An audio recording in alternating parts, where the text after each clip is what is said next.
Hey there, it's Anna again, and I am about to open something special that just came in the mail from David Austin. Want to see? Up until now, every rose bush that I've planted has been a bare root rose. This one is a potted 2-quart rose. Let's take a look at what it looks like out of the box. The whole thing is wrapped in a plastic bag and is tied with a zip tie, so let me just cut that off. I can't wait to take a look at this. There we go. Healthy and cute and strong.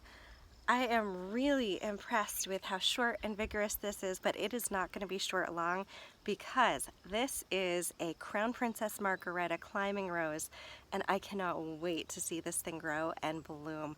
Let me show you the card that came with it so you see what it's going to look like. Now, when you order a David Austin rose, you're going to get this planting guide that comes along with it, and it answers basically any question that you've got about how to plant your rose, whether it's a potted rose or a bare root rose.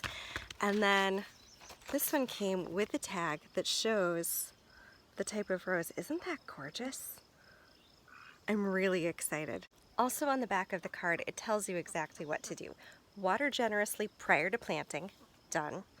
Dig a hole 16 inches wide by 16 inches deep, done. Position the rose with the base of the stems 2 inches below the top of the hole. Mix with a spadeful of compost, firming in the rose lightly and water well.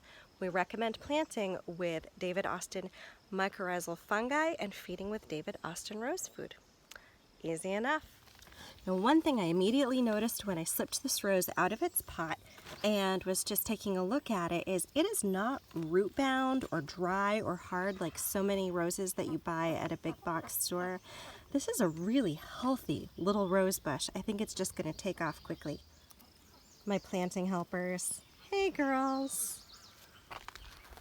Now I'm filling the hole with a mixture of the soil that came out of the hole and composted chicken manure. This is 3-year-old really well composted chicken manure mixed in with a nice loamy dirt.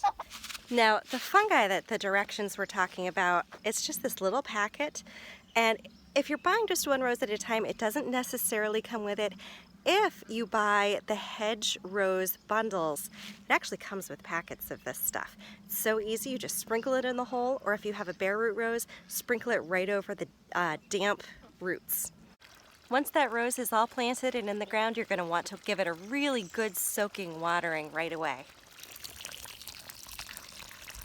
A really good final step anytime you're planting something like roses is to go ahead and put a really thick layer of mulch over top.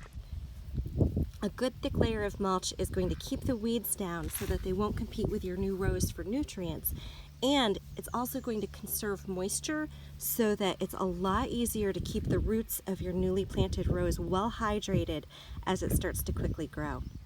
I'm really excited about getting my new rose bush planted, and I've had an amazing experience with David Austin roses so far. My first shipment actually came really damaged, and they quickly, completely replaced it for me, and they were just the kindest, sweetest people to work with. The rose is in perfect condition and really just looks healthy and strong, and I think it's going to grow quickly. Thanks so much for joining me as we planted a potted rose from David Austin today. Take care.